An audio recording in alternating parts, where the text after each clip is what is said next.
The midday sun glared off the polished badge of Officer Grayson as his hand tightened on the handlebar of the parked motorcycle. His partner, Officer Cole, circled the rider like a vulture, his voice laced with suspicion. "Step off the bike." Now. The man didn't resist. He dismounted slowly, his worn boots touching the cracked pavement. He was calm, too calm, as though he'd been stopped like this before. As though this wasn't new.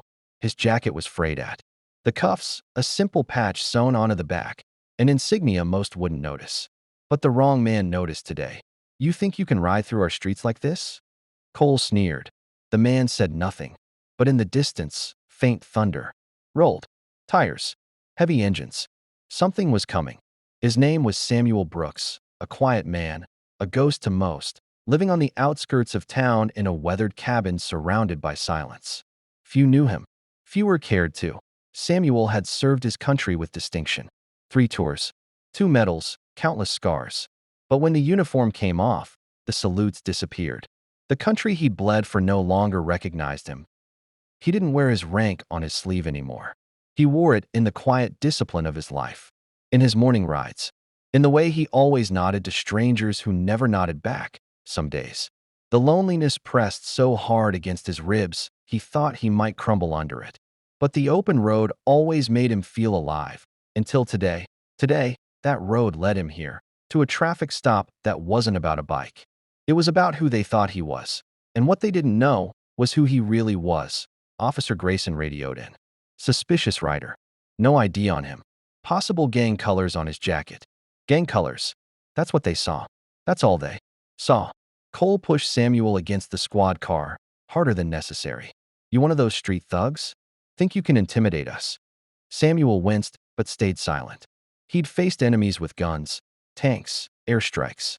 But here, in his own country, he faced something quieter and crueler. That a small crowd began to gather. Onlookers with cell phones, whispers passing like wildfire. Some laughed, others just shook their heads. No one intervened. The more Samuel stayed silent, the more the officers escalated. Grayson pulled at the patch on Samuel's jacket, frowning. "What's this supposed to be?" "Some gang I don't know about." The insignia, a small falcon with outstretched wings, was not of a gang. It was the emblem of his old unit, the 82nd Airborne. A brotherhood that didn't forget its own.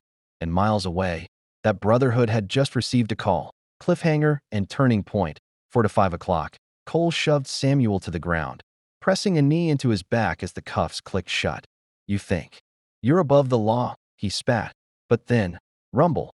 The ground trembled. The AT first. The officers thought it was a passing truck. But then came another, and another. The sound multiplied, growing louder, closer, heavier. From the main road, Humvees appeared. 5, 10, 20.50. Soldiers, fully geared. Engines roaring like a storm swallowing the street. AT the front. Walking briskly, his boots pounding against the pavement, was Captain Derek Marshall. His face unreadable, his eyes sharp. The crowd parted as the soldiers surrounded the scene. "Captain." Marshall's voice sliced through the air. "Officers, step away from the man. Now." Grayson's bravado faltered. "And who the hell are you?" The soldiers closed in. "I'm the man who leads the unit this veteran used to command. I'm the man you'll answer to if you don't uncuff him in the next 3 seconds." His words were cold, controlled, but laced with fire. The silence was suffocating. Grayson hesitated. Cole's hand shook as he removed the cuffs from Samuel's wrists. Samuel slowly stood, his calm never broken, his dignity intact. Captain Marshall approached him, his expression softening. "We've got you, sir." He turned to the officers. "The man you stopped? He's not just anyone.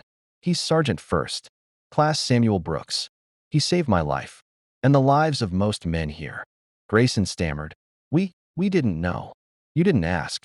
The weight of the mistake hung over the street like thick smoke. As the soldiers saluted Samuel, bystanders lowered their phones, their faces painted with shame, regret, and silent awe. Samuel looked at Captain Marshall, a faint smile touching the corner of his mouth. Not out of pride, but out of quiet forgiveness. "No hard feelings," he whispered. Marshall smiled back. "Come ride with us."